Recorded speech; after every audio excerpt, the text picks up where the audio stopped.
मित्रों, एक समय की बात है। देव ऋषि नारद नारायण नारायण नाम जाप करते हुए बैकुंठ लोक पधार रहे हैं। नारद जी को देखकर भगवान श्री हरि विष्णु कहते हैं, हे देव ऋषि, पधारो, बैकुंठ में तुम्हारा स्वागत है।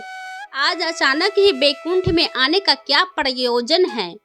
अवश्य ही कोई महत्वपूर्ण समाचार लेकर आए होंगे। नारद जी कहते हैं, हे प्रभु, मेरा प्रणाम स्वीकार कीजिए। आप तो सब कुछ जानते हैं कि फिर भी मैं अब बन नहीं है। इस ब्रह्मांड के कण कण में आप ही वास है। मेरे भीतर भी आपका ही वास है। आप भली भांति जानते हैं कि मैंने आपके पास के किस प्रयोजन से आया हूँ। भगवान विष्णु कहते हैं कि हे नारद, मैं अवश्य जानता हूँ तुम्हारे मन में क्या चल रहा है और आज तुम मानव जाति के कल्याण के उद्देश्य से ही यहाँ पर आए हो। इसीलिए तुम्हारे मन में जो भी शंका है निसंकोच होकर पूछ लो। नारद जी कहते हैं, हे प्रभु, यदि आप आज्ञा दे तो मैं आपसे एक प्रश्न पूछने के लिए आया हूँ। हे प्रभु, ब्रह्मा देव ने सृष्टि की रचना करते समय स्त्री और पुरुष का निर्माण किया था और दोनों को ही एक दूसरे के पूरक बनाया था। किंतु हे प्रभु, किन्नरों की उत्पत्ति कैसे हुई जो पूर्ण रूप से पुरुष है और ना ही स्त्री है? भगवान विष्णु कहते हैं, हे देव ऋषि, आज तुमने उचित ही प्रश्न किया है। तुम्हारे इस प्रश्न का उत्तर महाराज सुदम की कथा में छिपा हुआ है। देव ऋषि कहते हैं, हे प्रभु, महाराज सुदम कौन थे और उन्हें किस कारण से स्त्री का शरीर प्राप्त हुआ था? कृपा आप मुझे महाराज सुदम विस्तार से सुनाइए। भगवान विष्णु कहते हैं, हे देव ऋषि, आज मैं तुम्हें महाराज सुदन की कथा सुनाता हूँ। इस कथा के माध्यम से तुम्हें तुम्हारे प्रश्नों के उत्तर मिल जाएंगे। इसलिए तुम इस कथा को ध्यान से पूरा जरूर सुनना। जो भी इस कथा को पूरा सुनता है उसके पापों का नाश होता है। देववर्ष देव ऋषि कहते हैं कि हे प्रभु, मैं इस कथा को पूरा अवश्य सुनूंगा। कृपया आप वह कथा मुझसे कहिए। फिर भगवान विष्णु नारद जी को महाराज सुदम की कथा सुनाने लगते हैं। हे नारद, पूर्व काल की बात है। पृथ्वी लोक पर महाराज सुदम नाम के एक राजा राज्य किया करते थे। वो बड़े ही पराक्रमी, धर्म परायण, सत्य धर्म का पालन करने वाले शूरवीर और जितेंद्रिय थे। उन्होंने अपने कर्मों से कुल का गौरव बढ़ाया था। महाराज सुदन दान, सूर और विधान से उनके राज्य की प्रजा उनसे अत्यंत संतुष्ट रहा करती थी। एक दिन महाराज सुदम घोड़े पर सवार होकर शिकार करने के लिए जंगल में चले गए। उनके साथ सिपाही और कुछ मंत्री भी थे। महाराज ने अपने कानों में कमनीय कुंडल पहने थे। उनके पास आज गर्व का नाम का धनुष था और बाणों से भरा हुआ तरकश धारण करके वो जंगल में भ्रमण करने लगे। उसी जंगल के पास एक कुमार नाम का एक जंगल था जो बहुत ही सुंदर दिखाई पड़ रहा था। वह वन दिखने में तो अत्यंत सुंदर किंतु भयभीत करने वाला था। उस वन में भगवान शिव की माया फैली हुई थी, जिस कारण से वह वन पृथ्वी पर स्वर्ग की तरह प्रतीत हो रहा था। अनेक जंगली पशुओं की ध्वनि दूर दूर से सुनाई पड़ रही थी, जिसे सुनकर राजा का मन सुख की अनुभूति कर रहा था। कोयल पक्षियों की मधुर ध्वनि कानों में पड़ने से महाराज सुदम अत्यंत प्रसन्न हो रहे थे। जैसे ही महाराज सुदम ने कुमार नाम के उस जंगल में प्रवेश किया, उसी क्षण उनका शरीर स्त्री रूप में बदल गया। महाराज का घोड़ा भी घोड़ी के रूप में बदल गया। उनके साथ आए हुए सभी सैनिक, सिपाही और मंत्री भी स्त्री बन गए। अचानक हुए इस विचित्र बदलाव को देखकर महाराज और सभी सिपाही आश्चर्यचकित हो गए और चिंता में पड़ गए कि वो मन ही मन में सोचने लगे कि यह क्या हो गया। महाराज सुदम अपने स्त्री रूपी शरीर को देखकर बहुत ही दुखी होकर लज्जित हो गए और अपने सिपाहियों से कहने लगे, यह हमारे साथ क्या अनिष्ट हो गया? हम सभी अचानक से पुरुष से स्त्री कैसे बन गए? अब हम क्या करें? स्त्री का शरीर लेकर हम घर कैसे जाए और कैसे मैं राज्य का संचालन करूँगा? हमारी प्रजा हमें देखकर क्या कहेगी? देव ऋषि भगवान विष्णु से कहने लगे, हे प्रभु, आपने यह बड़े आश्चर्यचकित की बात कही है। देवताओं के सम्मान तेजस्विनी राजा सुदम को स्त्री का शरीर कैसे प्राप्त हो गया? इसका क्या कारण है? कृपया बताइए। इस रमणीय वन में राजा ने ऐसा कौन सा कार्य किया था जिससे उन्हें स्त्री का शरीर प्राप्त हुआ? कृपा करके विस्तार से बताइए। तब भगवान विष्णु कहने लगे, हे देव ऋषि, इसके पीछे भगवान शिव की ही माया है। भगवान शिव की माया से ही महाराज सुदन को और उनके सिपाहियों को स्त्री का शरीर प्राप्त हुआ है। इसीलिए अब तुम हमें ध्यान से सुनो। और एक समय की बात है, भगवान शिव और देवी पार्वती इसी वन में एकांत में विहार कर रहे थे। तभी एक शंका दंगल से दसों दिशाओं को प्रकाशित करते हुए भगवान शंकर के दर्शन करने के लिए उस वन में आ गए। सनकादिक मुनियों को किसी भी प्रकार का बंधन नहीं है। वो बिना आज्ञा लिए किसी भी स्थान पर कभी भी आ जा सकते हैं। फिर जब वो चारों मुनि भगवान शंकर के दर्शन के लिए उन वन में आ गए तो उन्होंने देखा कि देवी पार्वती और भगवान शिव एकांत में अपने विहार कर रहे हैं। सनकादिक मुनियों को अचानक से उस स्थान पर आता हुआ देखकर देवी पार्वती अत्यंत लज्जित हो गई। देवी पार्वती तुरंत भगवान शिव से दूर होकर खड़ी हो गई। जब उन चारों मुनियों ने देवी पार्वती और शिव जी को एकांत में विहार करते हुए देखा तो वो तुरंत ही वहां से लौटकर नर नारायण के आश्रम की ओर चले गए। जब भगवान शिव ने पार्वती को लज्जित होकर दूर खड़ा हुआ देखा तो वो कहने लगे कि हे प्रिय, तुम इस प्रकार से लज्जित क्यों हो रही हो? तो वो चारों तो हमारे पुत्र के समान हैं, उनसे तुम्हें जाना नहीं चाहिए।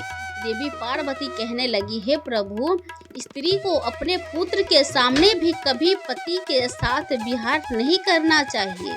उसे सदैव ही मर्यादा में ही रहना चाहिए। आपने तो कहा था इस स्थान पर कोई नहीं आएगा।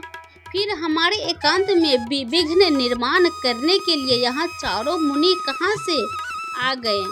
आप तुरंत ही कोई ऐसा उपाय कीजिए जिससे कोई भी इस वन में न आए, नहीं तो मैं इस स्थान से चली जाऊंगी।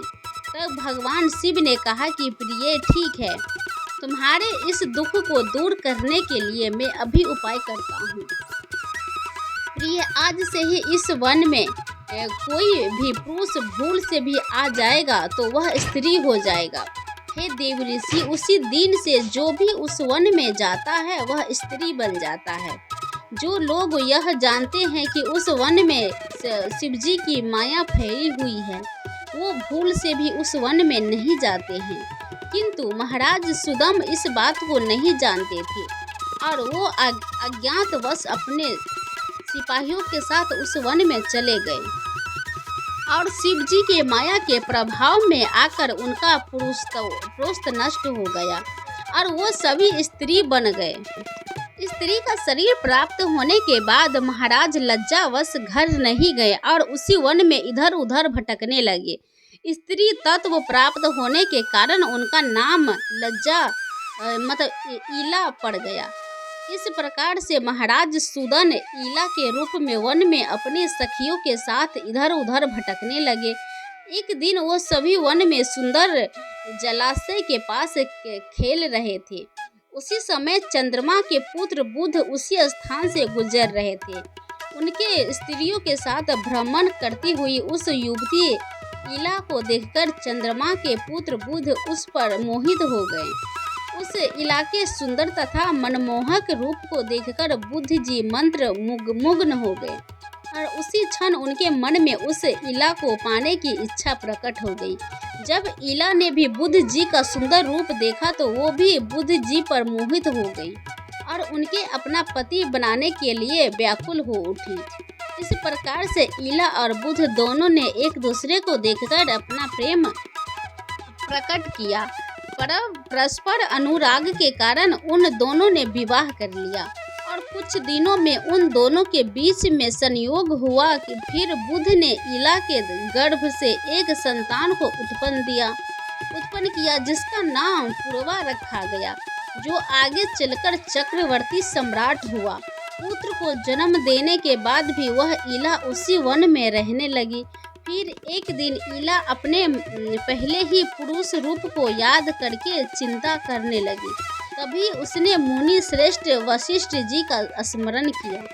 इला के द्वारा स्मरण करते ही मुनिवर वशिष्ठ जी उस स्थान पर प्रकट हुए। मुनि वशिष्ठ जी इला के कहने लगे कि हे देवी, आप किस कारण से दुखी है? यदि कोई गोपनीय बात है न तो तुम मुझे तुम्हारा दुख का कारण बताओ। तब वह इला वशिष्ठ जी कहने लगी, मुनिवर, इस वन में आने से पहले मैं एक पुरुष थी। मेरा नाम सुदम था, किंतु इस वन में आते ही मेरा शरीर स्त्री का बन गया। ऐसा किस कारण से हुआ, कृपया मुझे बताइए। तब मुनि वशिष्ठ जी कहने लगे, हे देवी, शायद तुम नहीं जानती होगी कि इस वन में भगवान शिव की माया फैली हुई है। उन्होंने इस वन का ऐसा श्राप दिया है कि जो भी पुरुष इस वन में आएगा वन स्त्री बन जाएगा। उन्हें भगवान शंकर की माया के कारण तुम्हें स्त्री का शरीर प्राप्त हुआ है। और वह इला कहने लगी कि हे मुनिवर, कृपया करके मुझे मेरा पूर्ववत शरीर प्रदान कीजिए। मेरी प्रजा मेरे बगैर दुखी है। मैं ऐसी हालत में अपने राज्य में नहीं लौट सकती। मुनि वशिष्ठ जी से महाराज सुदन की ऐसी अवस्था देखी नहीं गई। महाराज बड़े शूरवीर और पराक्रमी थे, किंतु शिव जी की माया के कारण उन्हें स्त्री का रूप प्राप्त हुआ था। वशिष्ठ जी कहने लगे कि हे वत्स, तुम चिंता मत करो, मैं भगवान शिव से प्रार्थना करके तुम्हारी सहायता करूंगा। तब वशिष्ठ जी ने उसी स्थान पर समस्त लोगों का कल्याण करने वाले भगवान शंकर की आराधना करना आरंभ किया।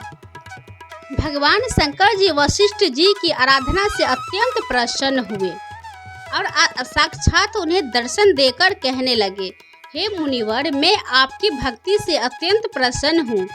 आपको जो भी मनोवांछित वर चाहिए उसे मांग लो। तब वशिष्ठ जी भगवान शंकर से कहने लगे, हे प्रभु, आपके दर्शन से मेरा व्रत सफल हुआ।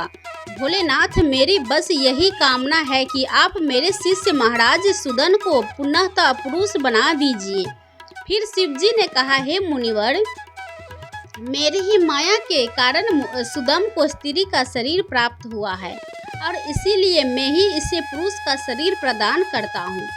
किंतु राजा सुदन का एक मांस के लिए पुरुष बनने रहेंगे और एक मास के लिए वो स्त्री बने रहेंगे। इतना कहकर भगवान शिव उस स्थान से अंतर्ध्यान हो गए। इस प्रकार से वशिष्ठ जी की कृपा से वह भगवान शिव के आशीर्वाद से महाराज सुदम को एक मास के लिए पुरुष का शरीर प्राप्त हुआ और वो अपने राज्य में लौट गए और सुख पूर्वक राज्य करने लगे। जब महाराज पुरुष के रूप में होते तो वो अपने नगर में जाकर राज्य किया करते थे और जब वो एक स्त्री का मास के लिए स्त्री के रूप में होते तो वो वन में आकर ही रहने लगते थे। महाराज के ऐसे विचित्र व्यवहार से उनकी प्रजा त्रस्त हो गई और वो पहले की तरह महाराज सुदम का सम्मान भी नहीं करने लगी। इधर महाराज के स्त्री रूप में रहते हुए बुध से उन्हें जो पुत्र प्राप्त हुआ था जिसका नाम पूर्वा था, वह जवान हो गया। तब महाराज सुदम ने उसे अपना राज्य सौंप दिया और वो सदा के लिए वन में रहने चले गए। वह वन में जाकर महाराज सुदन अपने स्त्री शरीर इला के रूप में तपस्या करने लगे। फिर उन्होंने देव ऋषि नारद जी से नवकार मंत्र की दीक्षा ली और देवी पार्वती की उपासना करने लगे। अनेकों वर्षों तक उस वन में रहकर उन्होंने उस मंत्र का जाप किया और देवी को प्रसन्न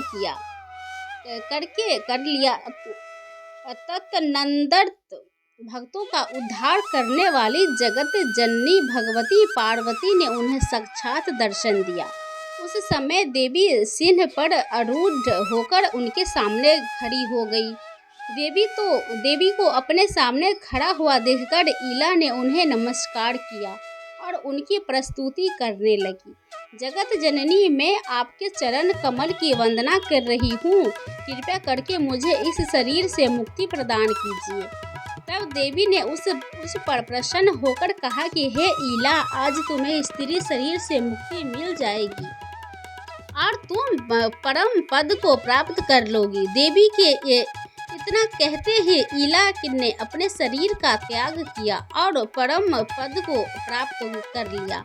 महाराज सुदम के परम धाम को जाने पर महाराज पूर्वा राज्य करने लगे। हे देव ऋषि, अब सुनो किन्नरों की उत्पत्ति का रहस्य। महाराज सुद अपने सिपाहियों के साथ उस वन में आए थे। उनके जो सिपाही थे वो सभी किन्नर बनकर सुमेरु पर्वत पर के पास जाकर निवास करने लगे। उन्हीं से किन्नर प्रजाति की उत्पत्ति हुई। तो दोस्तों, इस प्रकार से भगवान विष्णु ने नारद जी को किन्नरों की उत्पत्ति का रहस्य बताया। उम्मीद है आपको कि यह कथा पसंद आई होगी। वीडियो को लाइक जरूर करें और कमेंट में जय श्री हरि विष्णु हर हर महादेव जरूर लिखें। दोस्तों, वीडियो पसंद आए तो एक लाइक कर दें और अपने दोस्तों के साथ, फैमिली के साथ इसे शेयर भी कर दें। मिलते हैं नए वीडियो के साथ, तब तक के लिए धन्यवाद।